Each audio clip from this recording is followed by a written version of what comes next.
We have a massive New York Rangers update to take a look at today involving some very key players who are hurt and kind of giving you guys an update on what we now know about their injury statuses. So starting off with the kind of more minor news here, obviously we have Adam Fox. Nothing really new too much about him. He's still on IR.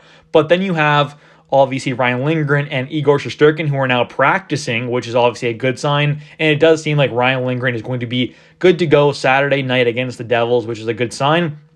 So that's nice that Lindgren will be making his return to the lineup, which is, pretty needed, as we've been missing quite a few star players, or at least key players, you could say, the past few weeks. But we've still been winning, which is a good sign. But you definitely want to see a guy like Lindgren back in the lineup because he is a very big part of this decor and overall team as well. Ryan Lindgren around the league might be a little underrated, but Rangers fans, we all know how important Lindgren is to this team. He is a big, big part of this overall team, and especially decor as well.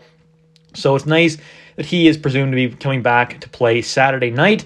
Then we have Igor. Like I said, he's practicing. We don't know exactly when he's going to, as of recording this video, when he's going to be playing next. So hopefully it's fairly soon. Then, like I said, Fox, though we don't really have too much of an update on him as he's kind of still in IR. He's doing his thing there, so hopefully he can come back soon. But the big piece of news in this video is the Filip Chytil injury is kind of worse than expected or not progressing as well. Now, this is a guy who sustained a concussion, and he's had a few now over his career. We've seen that for a bit now. A lot of upper body injuries, concussions, a lot of just injuries in general with Filip Chytil over his entire NHL career so far.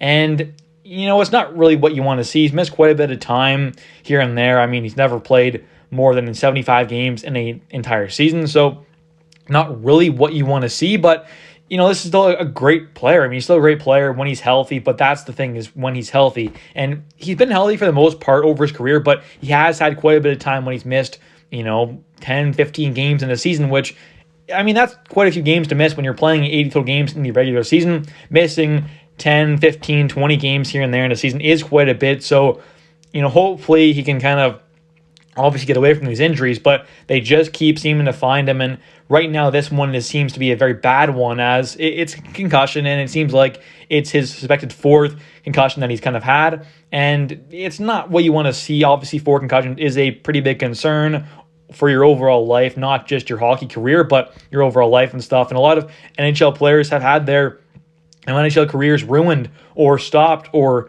some guys never made the NHL and had to stop playing hockey before they even made it to the pro hockey at the pro level because of concussions. And we know that's a big factor in sports, and obviously football, hockey, contact sports especially. And I'm no doctor. I'm definitely not, but I know concussions are not good. I've had a few in my days, and obviously they're not good. They're not good. You don't want to see anyone having them, and obviously it's a long-term effect as well. It can be a bad thing long-term for your overall health away from hockey. So eventually, it could be a very bad thing. Obviously, we saw a guy like Nolan Patrick, who got drafted by the Flyers, right? Concussions completely ruined his pro career, and you got to feel for the guy there, Nolan Patrick, who he was the 2nd overall pick. He probably would have been the 1st overall pick potentially if it wasn't for the concussion and stuff. So there was a lot of stuff there.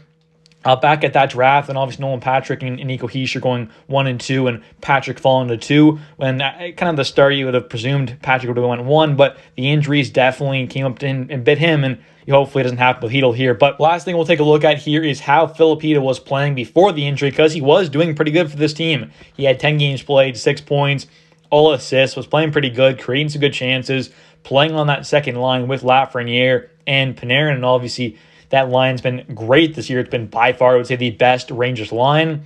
So that's obviously a good sign there that this line is still playing good. The team's still playing good even without Chytil. And obviously Trocheck has gotten to move up to that second line where he's the second line center, I would say, in the NHL. He's a great, amazing third liner.